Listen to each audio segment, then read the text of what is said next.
all you do is you prepare as thoroughly as you can. The guys play their asses off. Playoffs? Talk about playoffs? You kidding me? Playoffs? I just hope we can win a game. Another game. Listen, we're talking about practice. Not a game, not a game, not a game. We're talking about practice. That you probably won't say it again. I bet I do. Okay. Chris? If you want to crown them, then crown their ass. But they are who we thought they were. So we let them off the hook.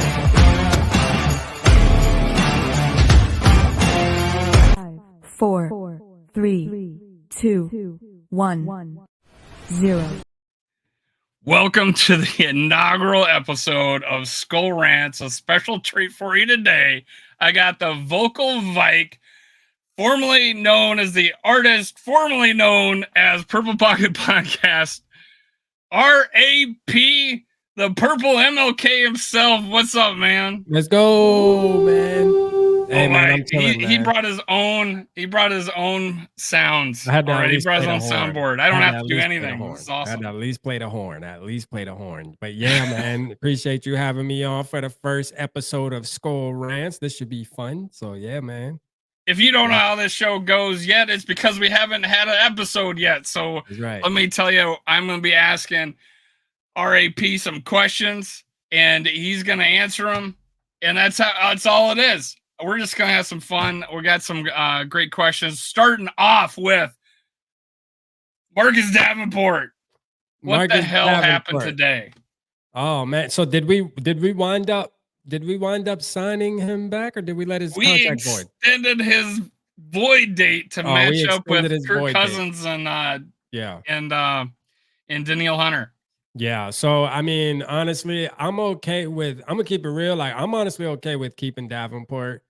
There was some flashes there. Obviously, he only played 2 games, 2.5 maybe, but I actually liked what I saw though in that small sample piece. So like, if the football gods can stay on our side and he stays healthy, keep him, give up number 0 to Pace, and we'll call it even, man. So I'm good with Davenport though, man. I mean, it's one of those players where it's not going to do me any difference whether we let him go or we keep him. But I will say this: if it comes to a point where Danielle Hunter is not going to be on this football team, Davenport would just be that more important if he could stay healthy, for sure.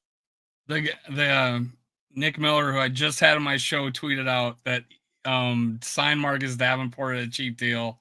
Yeah, and just in case we don't have Danielle Hunter on the team. I agree, man. I am surprised by this because I don't feel like you were a big fan of Marcus Davenport. I'm not. But when he was playing good, you are right. And I look like Sasquatch, man. That's my nickname for him, man. Sasquatch. That's a big man, boy. He is a big man. That's the one thing I thought about him. Like, holy crap, this guy is. He was a big dude, and he did get a couple sacks for us. He was a big run defender. Like fast. When he hurt, like I was surprised by the speed, like the get off speed and stuff. I was like, yo, I guess because when he was on the Saints, you didn't pay too much attention. But now I see why Kwesi and them probably were intrigued about bringing him into Minnesota, because, I mean, if his film looked like that Carolina game and, in flashes, boy, that would make you want to give him some money, because, hey, there's some promise there. There's definitely some promise there. You heard it here first, guys. Let's go. Vocal Vike, RAP, likes himself some Marcus Davenport as long as he doesn't wear number 0. That's right. And he hands it over to the assassin. Pace gang. All right. Let's see. Which Viking would you cut right now? Right now, I would cut a Caleb Evans. Yeah, I would cut a Caleb Evans. Mm-hmm. That's easy. So was this year? This would be year 3. He's gone. Yeah, I would cut him year 3, man. It is what it is. You see what you're gonna get out of him. We have enough safeties already, because I always say he's a safety, not a cornerback. The safety room's already packed, so he ain't going to be able to play safety for us. He should go somewhere else and consider playing safety, because I think he would be way better at safety. I think he would be better at a type of position that you see Josh Metellus playing. Like, he would be better at that type of position. He's a pretty sure tackler, usually. So like, but him playing one-on-one and playing zone, That's just not him, man. I'm sorry. Like he might make a play here or there and he's going to tackle behind the line, but that's why you put him in a position like Josh Metellus so he can strictly focus on those type of tasks, because those tasks that he's good at, that's what a Josh Metellus does. Like that's the task. So like that's what you would want him. And yeah, I would cut him. Like that's kind of easy for me, man. I would cut him. Yep. You may have answered already one of these, but who are your 3 least favorite current Minnesota Vikings?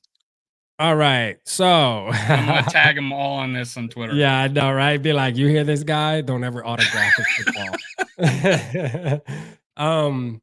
I mean, like, look, man, first of all, I just want to lay this down out there. Like, when I talk about these players, it's nothing about me hating these players, disliking these players. It's just more of me being a fan and wanting what's best for the Minnesota Vikings. Because as a fan, I'm invested in wanting to win a Super Bowl so I can have bragging rights. They make the millions. I just want some damn bragging rights, bro. That's it. I'm not asking for too much. I just want some bragging rights. I just want to be able to tell my friends that, hey, my team won a Super Bowl.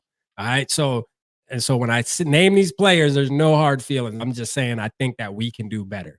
All right. So my 3, the least favorite Vikings right now, I would have to say, oh man, this definitely gonna get spicy. I'm gonna keep it real. This gonna get Everybody's still under contract until March. So all right. So Caleb Evans is definitely one of my least favorite for sure. There's just something I just don't like about it. Caleb Evans, as far as his play goes, probably a great guy, but I just don't like something about his play. I think he's a little too overconfident. He thinks he's better than what he really is, because he gets on Twitter and tweets after the game, all that, and it's sickening. So that's one. I think my next least favorite player would probably be like Garrett Bradbury. I'm not a huge fan of Garrett Bradbury. I think Garrett Bradbury, it's like one of those things where we held on to him a little too long, extending him when we should have upgraded that position maybe 2 years ago, but yet we still kept him around, steadily being an issue. I mean, now don't get me wrong. Last year when we lost him, I'm talking about the 2022 season. When we lost him, we missed him. And I get that. But that's only due to the fact of the Vikings not having any depth behind there. So, but if you were to have just another decent center, we wouldn't have missed him as bad. But, obviously we missed Garrett Bradbury at that point, but I still think we can do way better. So that's my second one. You know what remember the big story was when he was a rookie? What's that? About him? That he had a really sweaty butt. Oh wow, really? Oh yeah, and he was fumbling. Yeah, because was that with Kirk? Right? Was that with Kirk? Yeah, he had a really sweaty butt. yeah. I remember hearing that. So yeah, okay, get rid of 3. the sweaty butt. Get rid of the sweaty butt. You know what I'm saying? Number 3, least favorite. Let me think for a minute here. Least favorite. I'm gonna probably have to go with Kirk. I'm gonna just throw Kirk Cousins in there, man. Because I was gonna ask you, what does Kirk got to do to get on your list? Yeah, because my thing is this: like, I don't want Kirk as my quarterback as the Minnesota Vikings, but I don't know if I can say he's like not. I don't know if he's like top 3 least favorite. Like least favorite. When I think of least favorite, I think of motherfuckers that really make me mad each and every Sunday. To where Kirk doesn't make me mad every Sunday. You know what I'm saying? He makes me mad certain Sunday. Maybe not even just the whole Sunday. Maybe just a couple plays. But there's players like, I'll name one in particular, that like Chris Boyd. Like Chris Boyd to me was just a skin crawler for me. Like it was just something about him, bro, that oh man, I was so glad we got rid of him. And I remember SK vouching for Chris Boyd and all. I'm like, yo, you. But I'll have to say Kirk though would be right now if I'm thinking about it, because there's really nobody else that I can think of off the top of the head that's like getting on my nerves, other than Kirk. Especially, and a lot of this doesn't have to do with just Kirk as the person. It has to do with everything surrounding Kirk and all the stuff we have to see every day about it. And it's just one of those things where every time you log on to X now, all you see is Kirk talk, and it's everywhere. So it's more just overwhelming. So yeah, I'll put him on there. Here's a good question. If you could do it over, would you rather have Jim Harbaugh or Kevin O'Connell? I'm still going with KOC, man. I'm still going with KOC. Like I've stated, I think we made the right choice. Like, listen, first of all, I don't think Jim Harbaugh is going to be as successful as other people think he's going to be. First of all, he's in the same division as the Chiefs, right? And I'm gonna tell you right now, the Raiders ain't trying to play no games either. So like, I don't think he's just gonna come in and just be going crazy, especially if he tries to run football like he did in Michigan.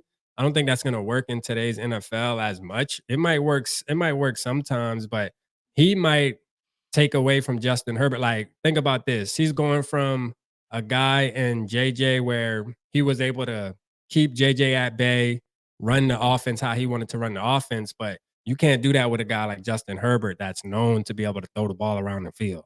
So like if you might actually do yourself a disservice having a guy like Justin Herbert as your quarterback and having him turn around handing the ball off over and over again. Like that's going to be, it could be good. You never know. It could be, we'll see. And even if it works out, will Justin Herbert be okay with it? Because I'm sure he loves throwing the football. You know what I mean? So would he be okay with throwing 10 times a game? Justin Herbert's probably looking at Michigan film and seeing him, JJ McCarthy throw it 8 times against PSU. Exactly. And probably sitting back like, hey, Harbaugh, I hope you don't come in and think that's what I'm a whole different quarterback than JJ. All right. So just so you know, man, I'm trying to throw the ball a little bit more. You know what I mean? Like, rightfully so. But we'll see though. We'll see what happens.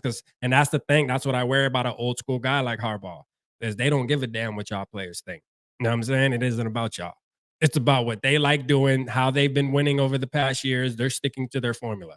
They're not switching it. You know what I mean? Like they're not going to listen just because Herbert might want to throw the ball. That means nothing to him. He'll swap you out.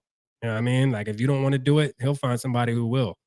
And that's how old school guys are. I feel like that are still in the NFL, to where KOC is more innovative, more willing. And sometimes we're mad at this, but he's more willing to listen to the players, kind of see what they like, more willing to mold the offense around his guys. Like, hey, what do you feel like you do best? I feel like they send around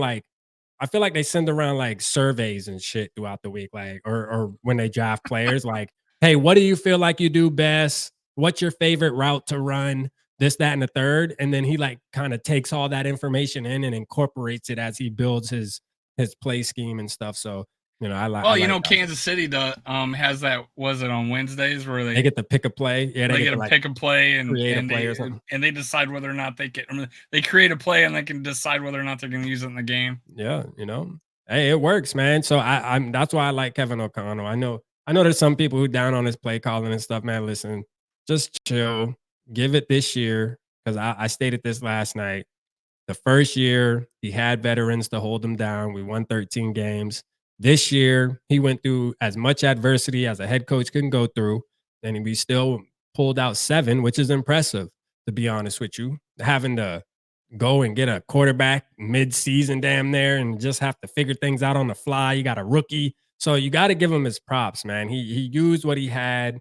We tried, we fought, but this year right here, this is going to be the year where, hey, if he continues the trends of being conservative and doing all this stuff we don't like, then okay, then we can have that discussion. But as of now, man, he's still a young coach, bro. 2 years is not enough time to just say fire him. Sometimes it is, certain cases it is, but not for a guy that won 13 games and then turned around and won 7 without his starting quarterback. Like 20 games in 2 seasons.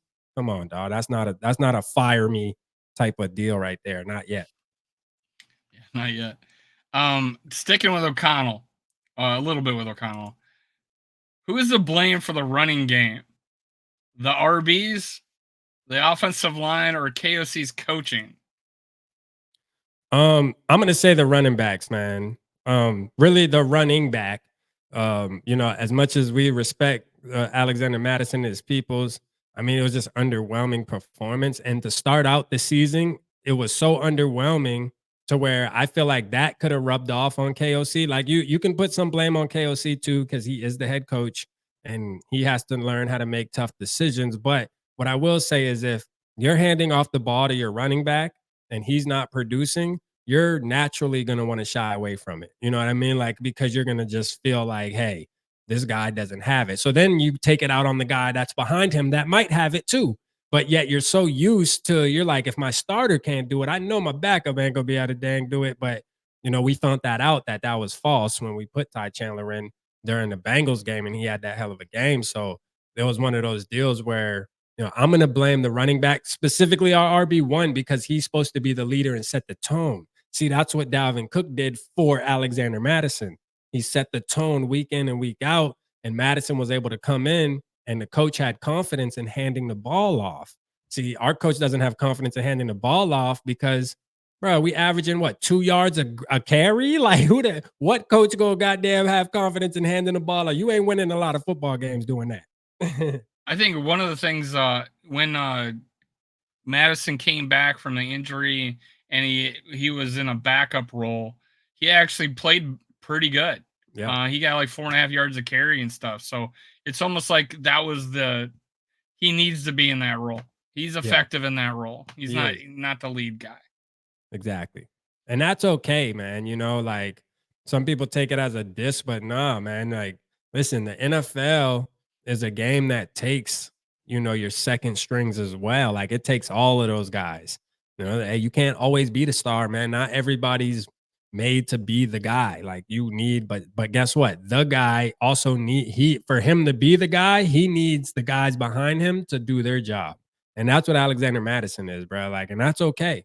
You feel me? There's nothing wrong with that. For sure. Now, I gave you like a heads up on what the thumbnail would be. Yeah.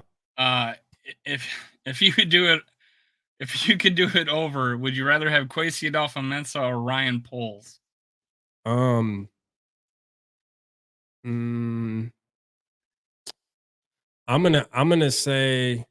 still gonna say damn, that's a good one, bro. Like, I'll say I'm still going with Kwesi, man. I'm still rocking with Kwesi. I still have confidence in Kwesi, man. I think Kwesi is intentional. He might have not have got some of the picks right recently, or especially the first draft. But what I will say is I believe him, though. Like, that's the truth, though. Like, as long as I get that feeling, like, when he talks and stuff, I believe him. So, like, I'm okay with that as a Vikings fan. Like, when I listen to him, it's like, okay, I trust this guy to really make the right decision. I still feel like that. Poles, I mean, we're not Bears fans, so we're not too deep into how he's operating. We just know that he stripped it down. It seems like he's made some killer moves, putting the Bears in great position in the draft and stuff the past couple of years. But well, he had a bad trade for a receiver from the Steelers, right? And then he had an awesome trade against Carolina. Yeah. Yeah, that Carolina trade was epic, dog. Like, that was an epic trade right there. Yeah, that was A+. That worked out perfect. Yeah, like, he gets that a number one receiver and a first number pick one in the draft. Yeah, like, bro, that trade there, like, just worked out ridiculously, man. So, and now this year they could do it again. Like, if you think about it, they're in a position every franchise would want to be in. If you think about it, like, they can literally top 10 picks. They can literally go. They can stay on their number one pick. They could trade Justin Fields, accumulate another pick. They could probably get a third round at least this year if they want it for Justin Fields and some. And they can go and get Caleb Williams or Drake May, whichever one they feel like's the better one that fits them. You know what I mean? So, like, and they got another pick at 9. Like, I mean, sheesh, bro. Like, they're in a really good position. Really good position. Do you want them to draft Caleb Williams, or would you want them to trade down like 2 or 3 and then take Marvin Harrison Jr.? I'd almost rather have them take Caleb Williams. Yeah, like, I think I would rather them take Caleb Williams, because I think Caleb Williams is still, regardless, gonna, like, go into a team like the Bears. He might do okay, you know what I mean? But I don't think it's gonna be like crazy the first year. So I believe that if they were to keep Fields and get Harrison Jr., though, it might be a different story, bro. I ain't gonna lie, and they can get somebody with that 9th pick too, like a fire defender like Dallas Turner or something. Like, yeah, we might. It's going to be trouble for us. So I agree. I think I would much rather them actually stay at 1, get a Caleb Williams, because even top 10 picks in the top 10 quarterback picks in the draft still have like a 56% chance of making it, like being good. Right. So, like, hey, that's a 50% chance of that QB being just a wasted pick. But I don't think Marvin Harrison's going to fail. So I'm like, all right. So go take Caleb Williams, do what Chicago does, and turn quarterbacks into goo. Right. I agree. Yup. 100%. 100%. I'll be okay with that for sure. Now let's go to the draft. Out of the top 6 QBs in this draft, which one would you least like the Vikings to draft? I think we might pick the same guy. The least out of the top 6? The top 6. There's a top 6, right? Yeah, Bo Nix. Agree on that. Bo Nix. Yeah, Bo I don't Nix? want Bo Nix at all. Yeah, Bo Nix. Mm-hmm. You want Penix over Bo Nix? Absolutely. Absolutely. I thought you wanted a mobile quarterback. Bro, Bo Nix is not mobile, man. Like, he can run the ball here and there, but he's not considered a mobile quarterback. Like, he'd rather throw the ball, which is cool. I mean, obviously I want my quarterback to rather throw, but I'm saying, like, he's not athletic or anything. So he was the #1 dual threat quarterback coming out of high school. #1. I don't give a damn. It didn't translate to the college. Didn't translate to college. Bo Nix, to me, I'm gonna tell you, man. I'm sending you some clips. Send them to me. I don't watch this film, bro. Like, first of all, I done said this a couple times this week, but I'll let you know. Like, 25%. This is why I don't like Bo Nix. 25% of his passes are behind the line of scrimmage. All right, think about that.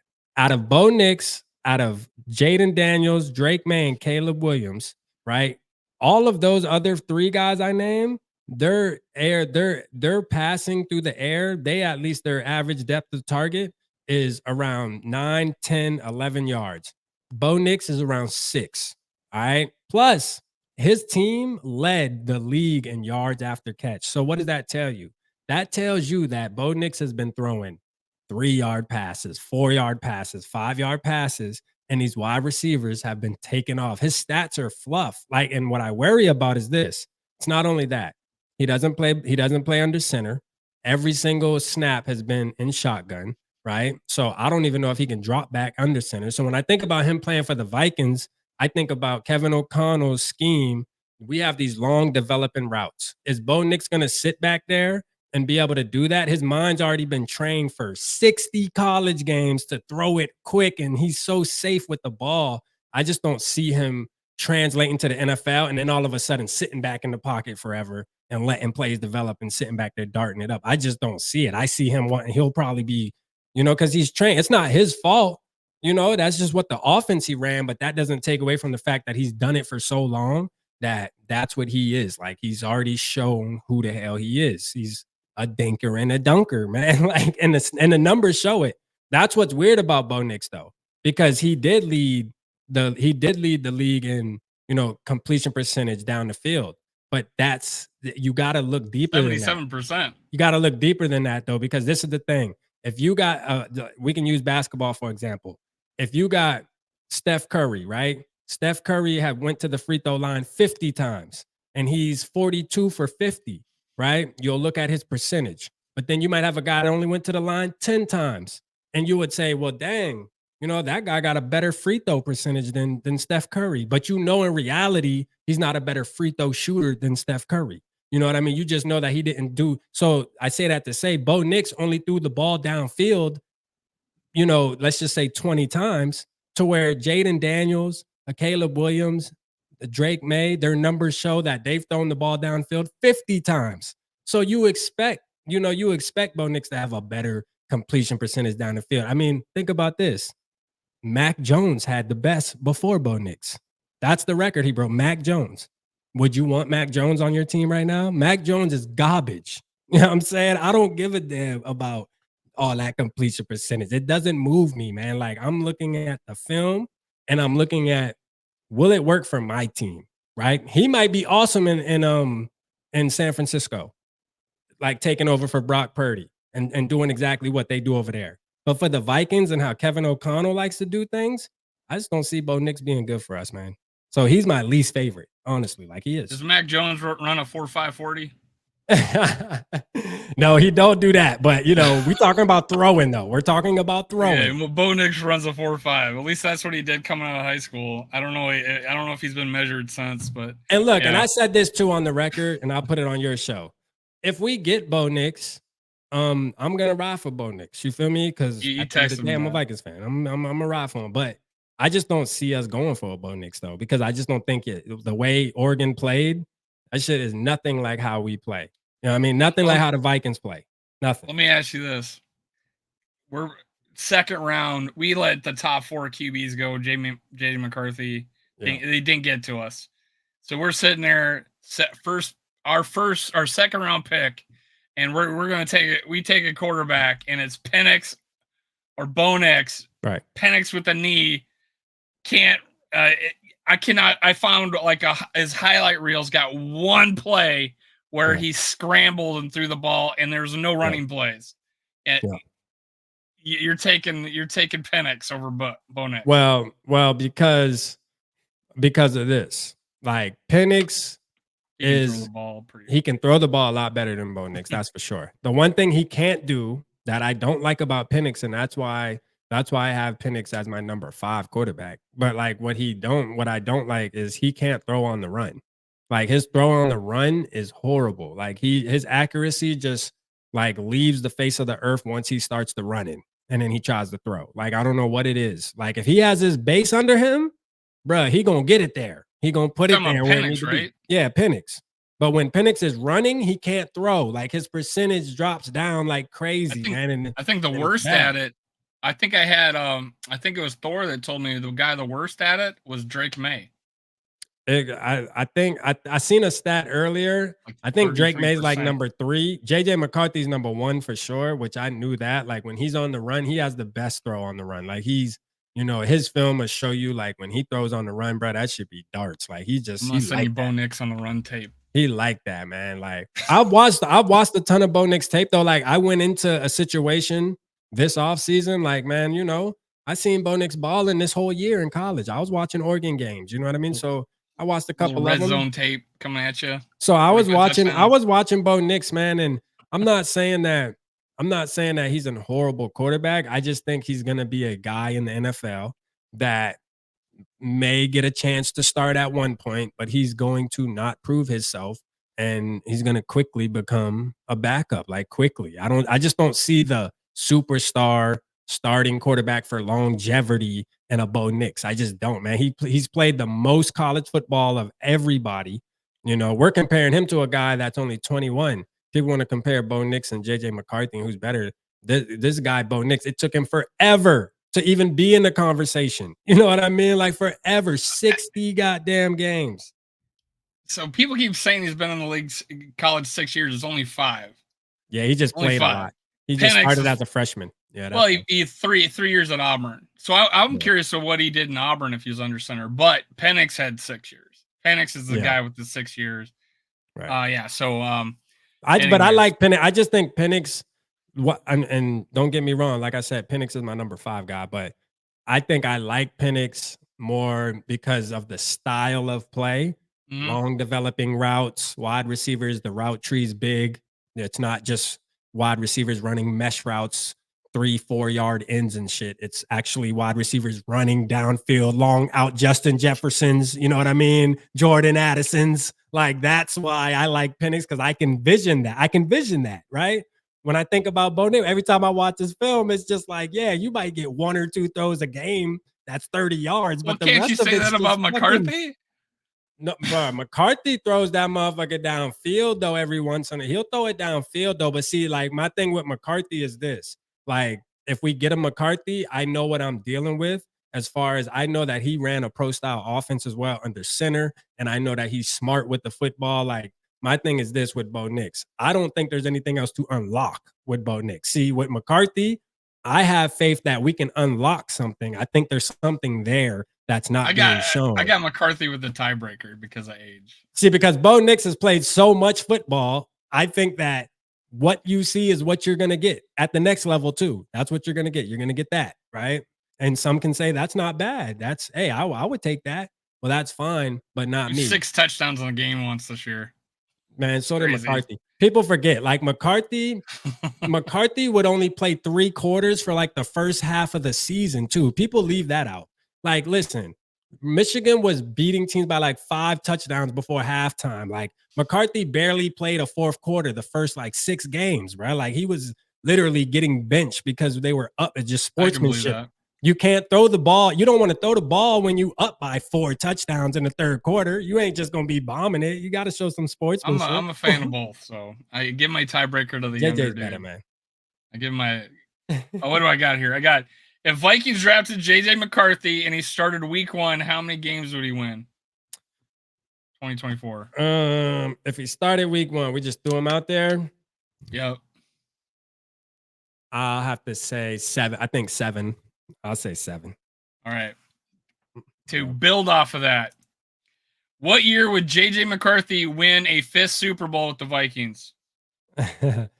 20. What is it? So it'll be 2024. His fifth Super Bowl, the 5th time he. So he'll win in 2025, 26, 27, 28, 29. So 2029, he'll win his 5th Super Bowl. You heard it here, folks. We'll win 5 in a row, Bubba. It's a lock. 5 Super Bowls by 29. 5 Super Bowls back to back to back to back to back. You know what I mean? First time ever. What would you call that? That ain't no dynasty. Cinco. Come up with a new word. Cinco Super Bowls. Cinco back to back. Cinco backs, man. We going Cinco back, man. Back Cinco. You know what I'm saying? For sure. Nah, but like realistically, man, like that's another thing that's good about JJ though, is the kid's only 21, just turned 21. 21. You know what I mean? Think about it, man. You got 15 years of this kid before he even gets Kirk's age. Think about that, bro. The only thing he can't do is rent a car by himself. Bro, when I think about that, like I look at it like, yo, by the time JJ McCarthy gets Kirk's age, I'll be 50, bro. My kids will be like, when I think about that, I'm like, yo, and think about this. At Kirk's age, you could still sign big contracts. That is crazy to think 60. about, bro. Wow. Something 65, I don't know, 5 probably. Here's a good one. Give me 2 dark horse picks in the draft I can steal and claim that I found them.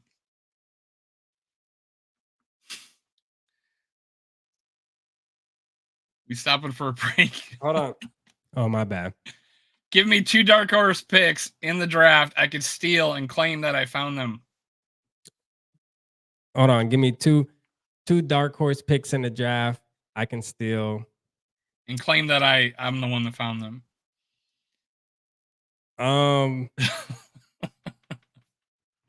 Let me see. Dark horse.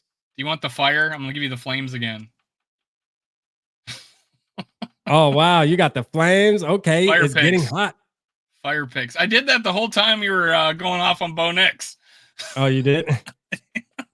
All right, so the first one, I'll say that would be a steal to me. And this is crazy. Speaking of Bo Nix, I would say it's Troy Franklin. Yeah, just say Troy Franklin, man. Troy Franklin, wide receiver. You know what I mean? From the Oregon Ducks. You know, which is how ironic, right? Being the fact that he was Bo Nix made him. But no. See, that's where the issue lies. That's where the issue lies. Is his wide receivers made his numbers look good. He didn't have to throw the ball far to get all the yards. You know what I mean? That's a fact. That proof's in the pudding. You know what I'm saying? But I would say him, and then I'm gonna say Josh Newton, DB from TCU. All right. So you could steal those 2 names I'm stealing, saying I found them. And shout out Yogi, man. Yogi actually, you know, is the first one who put me on Troy Franklin, to be honest with you. So if you do steal it, like we'll give Yogi the credit, honestly. But I actually like I will notate that I stole it from Yogi. Yeah. Through Skull Rants first episode with RAP. All right. Exactly. Let's see here. Here we go. Sell me on Joe Milton. Go.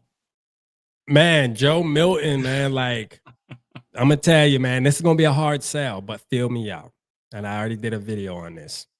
Man, listen, So I look at things like this, man. And this isn't just for quarterbacks, bro. Like if you think about it, I do this for all players that I scout, that I like, that I want to be Minnesota Vikings. And I did this with Ivan Pace. I did this with Tank Dell. I did this with Jalen Petrie when I wanted these guys to be Vikings, because there's some things that you are just born with and you can't coach it. All right. And what I mean by that is Joe Milton has the size, the arm strength, and some of the things that people knock him for, I believe can be coached with the right coach. So, like, if you can get all of those things and put all of that together, I believe he could be a decent quarterback. Now, would I reach for him? No, absolutely not. And I said this in the video. Joe Milton is a guy that you're going to get in the sixth, maybe fifth, you know what I mean, round, kind of just like you did Jaron Mahomes Hall. And I got to stop saying Mahomes Hall now, damn, unfortunately, but Jaron Hall, you know, and it's one of those type of deals. But I think like this, even compared to Jaron Hall, I think like if you get it right with Joe Milton, though, like you gonna be in the game just based off of his stature, his God-given ability, how he was born, things you can't coach. So that's why I like Joe Milton, man. He has the arm strength, and I still stick to my word. Like when the combines come, these pro days and stuff, I think that he is definitely going to go viral in some way with how far he throws the ball. So be on the lookout. You will see. I think we both we talked earlier. I kind of cooled on him, but I think he has the strongest arm. He can throw it a country mile, and running to his left. I seen him throw it 60 yards downfield, running to his left. So yeah, I kind of look at him as a poor man's Josh Dobbs. Maybe with the maybe in the right system. I think he probably has a stronger arm than Josh Dobbs. Josh Dobbs, one of the problems with Josh Dobbs, he has one gear with his arm. He's late reading the play so bad that he had to throw it so hard. Right. And that's where I think he has a problem. He didn't throw with anticipation. If a guy like Joe Milton can throw with anticipation, which I think a guy like I seen Jaden Daniels. God, man. I've called him Jordan Daniels. Yeah. Everything but his name. Gigi's called him Mick Daniels. So, Jaden McDaniel. Jaden Daniels. I seen him throw with anticipation, and the last few people I talked to about him on my shows, like he can throw a deep ball. I think he can do it all. Here's a question. I don't have it down, but I had it as a thumbnail in one of my videos. It did really with Nick Miller. Can he coach? Can Kevin O'Connell coach a guy like Jaden Daniels or a Joe Milton or a mobile quarterback? Can he coach him? So this is my thing. I think he wants to think so. And why I say that is because, this is why I say and this is why I love Jaden Daniels so much, is when our quarterback went down, we went out our way to go get a Josh Dobbs. So when I think about that, I think about, because he could have easily went and got a Joe Flacco. He could have easily went and got a Colt McCoy. Somebody who's similar to Kirk Cousins, that's more of it known as a pocket passer, that's not mobile at all. But instead, he wanted to go get the guy that can make plays on his feet. So, like, when I look at a Jaden Daniels compared to a Josh Dobbs, I say, well, damn, there was some things I really liked about Josh Dobbs while Kevin O'Connell was coaching him, you know what I mean, with the runs and stuff. But imagine if you can get a guy that can do those runs, but can also read the field and actually make the throws. Well, that's Jaden Daniels. So that's why I'm excited, and that's why he's my number one, because we already was able to witness it in real time this year. We were able, as Vikings fans, to actually see it. Like, we don't have to guess. The evidence is there. We've seen it with our own eyes. So, like, that's why, and that's why I say I think Kevin O'Connell and Kwesi are very intentional.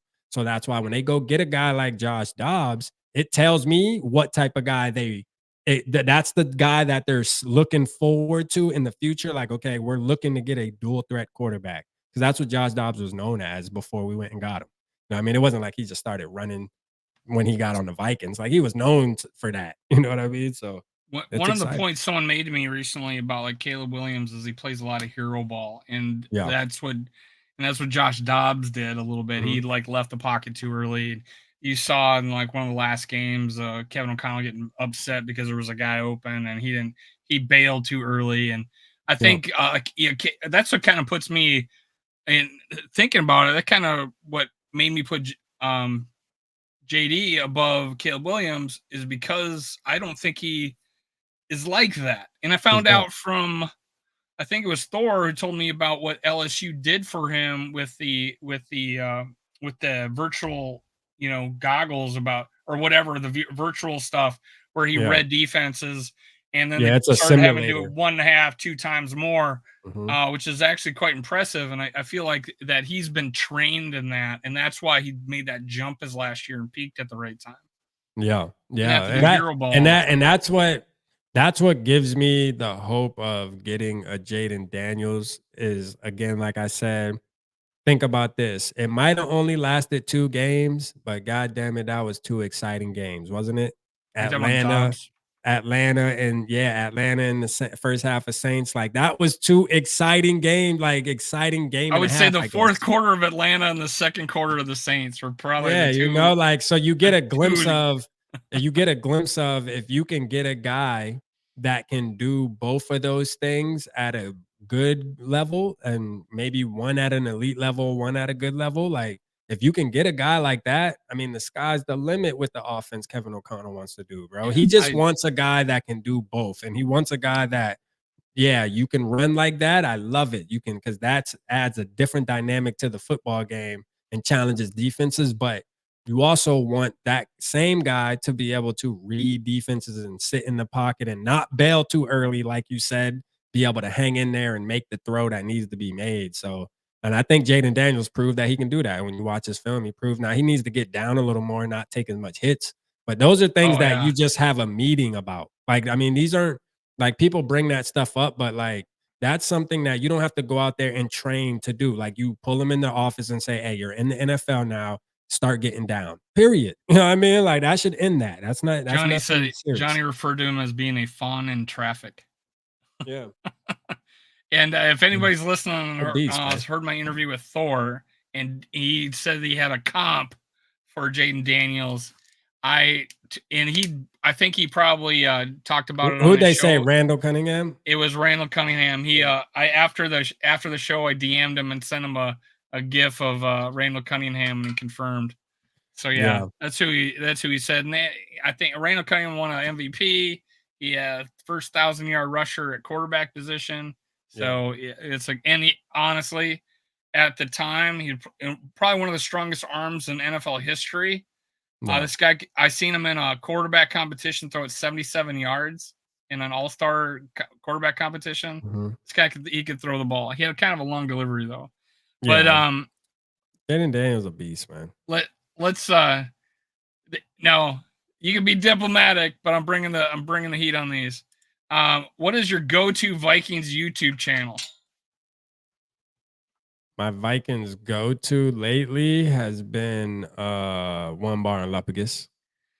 Yeah, they're a good one. That's a good one. That's been my one. That's been my one lately. Been One Bar and Lupagus. Like I've been rocking with them boys. What's the YouTube channel that like really you kind of like got inspired by to do your own? Purple Daily. Yeah, Purple Daily is what inspired me to do my own. Because I used to listen to them. Like I would listen to them all the time. And that was like my one go-to for sure. Like, you know, because they had long episodes. You can kind of hit play, jump in the shower while you're listening. You know what I mean? One of those type of deals. To where like my type of content, you can't really hit play, jump in the shower, do stuff, and just listen. So I appreciated their long form. Showers? I mean, shit, I take at least a little 10-minute, you know what I mean? A little 10, 12 minute. But nah, you know, I enjoy like, you know, sitting in there, being able to listen and plot and think about my team, man. You know what I mean? So like, yeah, man, like shout out Purple Daily though. They're the ones who really inspired me to like, you know what? I hear them talking about my team, man, you know, I could do this. So yeah, shout out to them. Which Vikings YouTuber do you shut off as soon as you see them or hear their voice? And again, I prefaced by saying you could be diplomatic and abstain. To be honest with you, man, I don't think there's one, man. Honestly, like I don't never actually rock with the community, man. So like, I'm big, I'm big on the community, Dave. So like there's really nobody that I sit there and I gotta turn this off. You know what I'm saying? I usually try to give everybody a shot and I'll listen. Now, I might not even click on it. You feel me? If I feel like I ain't trying to hear what I you're put talking it about. or see their face. Yeah, like see their face, like, but I guess I could say the one person that I probably stopped watching the most is Purple for the Win. I used to watch him a lot, but then, once I realized that he ain't really trying to communicate with the rest of the creators and stuff like that. He kind of just on an island by himself. Maybe he better than everybody. I don't know what he got going on, but that's, to Might be me a little that self-imposed based on yeah, you know what I'm saying? Like to me, it's like, man, hey, if that's what it is, that's what it is. Ain't no hard feelings, but that would be a factor of me saying, you know what, I ain't finna watch that. For sure. What and my follow-up question is, what do I have to do to be that YouTuber? What do you have to do to be that YouTuber? You turn off as soon as you see me. What do I gotta do? Shit. You're really thinking about this. Well, moving on. Just start the video out saying, I love Kirk Cousins. That's my favorite player in the world. Like if you did that before every single video, then yeah, after like Let's the do third it. time you I'm do doing it, then I'll cut it off. My whole preview is gonna my opening of the show is gonna be Kirk Cousins. Yeah. that would be the reason. After about the second or third time I see that, I'd be like, all right, I'm not watching this guy anymore. We're gonna end the show with unrestricted free agents lightning round. Yeah. Of whether or not your first reaction. I'm gonna say their name and their age, and this is unrestricted free agents, not restricted. Like a Blake Brandel is a restricted free agent. This is unrestricted. I'm gonna give you the name and ages, and then you just tell me keep them. And if you want to elaborate, feel free. But there's like almost 20 of them. So, Daniil Hunter, 29 years old. Keep them. Marcus Davenport, 27. Keep them as well. Like we stated at the beginning. You already said that. Yep. DJ Wanham coming off a quad injury, 26. You can let him walk. You can let DJ walk. Not even for a cheap price. If it's a cheap price, I love DJ. But People know like, how I feel about okay DJ. With moving on. I'm okay with keeping Davenport and Hunter and drafting somebody else. Davenport technically has probably a bigger upside and is more useful. Right. Wanham's like Even though I do like Wanham. Wanham will be a beast somewhere else too. He'll be a beast for us too, but I don't think he's at that level. Like he's not ever gonna hit that, stardom. Jordan Hicks, 32 years old. Walk. Asamoah, you're ready to go, man. Fill that hole. Fill that hole. We're gonna have the lightest linebacker. I mean, come on, man. We can't keep holding on to these, extend the vets, man. Like eventually, man, these young players we drafted got to be able to play some football, man. Average weight of our linebackers, 222 pounds. Hey, flying KJ Osborne. KJ Osborne, I would let walk. 26 years old. Yeah, Dalton Reisner, 28. I would keep Dalton Reisner. Didn't give up a sack, apparently. Oli Udoh, coming back off injury. Walk. 26. Here's your favorite. Greg Joseph, 29 years old. I did not know he was this old. Walk. Josh Dobbs, 29 years old. Walk. Like, that's easy. What if we get Jaden Daniels and you want to back up that plays like him? Or if that's the scenario, then yeah, I would keep him. Okay, Cam Akers, 24 years old. Walk. All right. Chris Reed, 31. Chris Reed. League minimum. Yeah, I would walk Chris Reed only because it's just nothing there. You know what I mean? It's I had high hopes for him. Me too. Jonathan Bullard, one of my biggest videos I ever did. 30 years old. One of the biggest videos, Jonathan Bullard. I would definitely walk Jonathan Bullard for sure. I'd walk him. I think I know the answer to this one. At least you're crazy if you. Okay. Brandon Powell, 27 years old. I would keep Brandon Powell. Yeah, he was clutch, man. I love that about him. And we need a punt returner. The the best third tight end in the league, Johnny Munt, 29 years old. So, like, I would let Johnny Munt walk, but I know that they're not going to because Kevin O'Connell adores Johnny Munt. So, I mean, I would let him walk, though. If I had it my way, I would let him walk. I think the only reason would be TJ Hawkinson. What we're gonna draft a tight end. I'm really got Nick Muse better. Nick Muse was probably the MVP of the preseason, so hopefully he steps up too. Mm-hmm. Anthony Barr, 31 years old. Walk. Austin Schlottman. I would keep Austin Schlottman. I would keep too. him. I would too. Here's a guy I really liked, and when we signed him, I thought, well, this is one of Kwesi's better moves, and it did work out. Swing tackle, David Quessenberry, 33 years old. I would keep Quessenberry. I think he played okay. Yeah, he did. Played okay. Left him and played both sides. Yeah, I would keep him. Here's a guy often injured, James Lynch, 25 years old. Yeah, you got to let James Lynch walk, man. It's over with. Yeah, it's over with.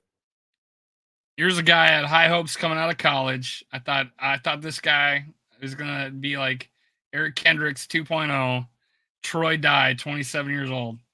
Yeah. It's Special weird teamer. too. It's weird too because Troy Dye actually stepped in at the end of the season and didn't look half bad. I ain't gonna lie. Actually didn't look half bad when he had his gloves on. I think I would still let him walk because I think it wouldn't be hard to replace that level of talent. So I would say walk. And 75-year-old quarterback Kirk Cousins.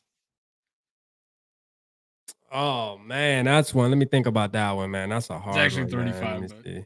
Damn, that's a hard one. Let me see. Kirk Cousins. And what would I do? Walk. You heard me? Walk. All right, here, folks. Walk. It was a tough decision by MC Rap on Kirk Cousins. He really had to think about that one. I had to think about that one for a little bit. I appreciate you showing up for my first ever episode. Yeah, man, this was fun, man. It was fun, man, for sure, man. Shout out everybody who's going to be tuning into the video, who tuned into the video, because it's the end of the video now. We appreciate y'all staying this long. You know what I mean? And yeah, man, I look forward to seeing the other episodes and stuff for sure. Let's go Vikes. Let's go.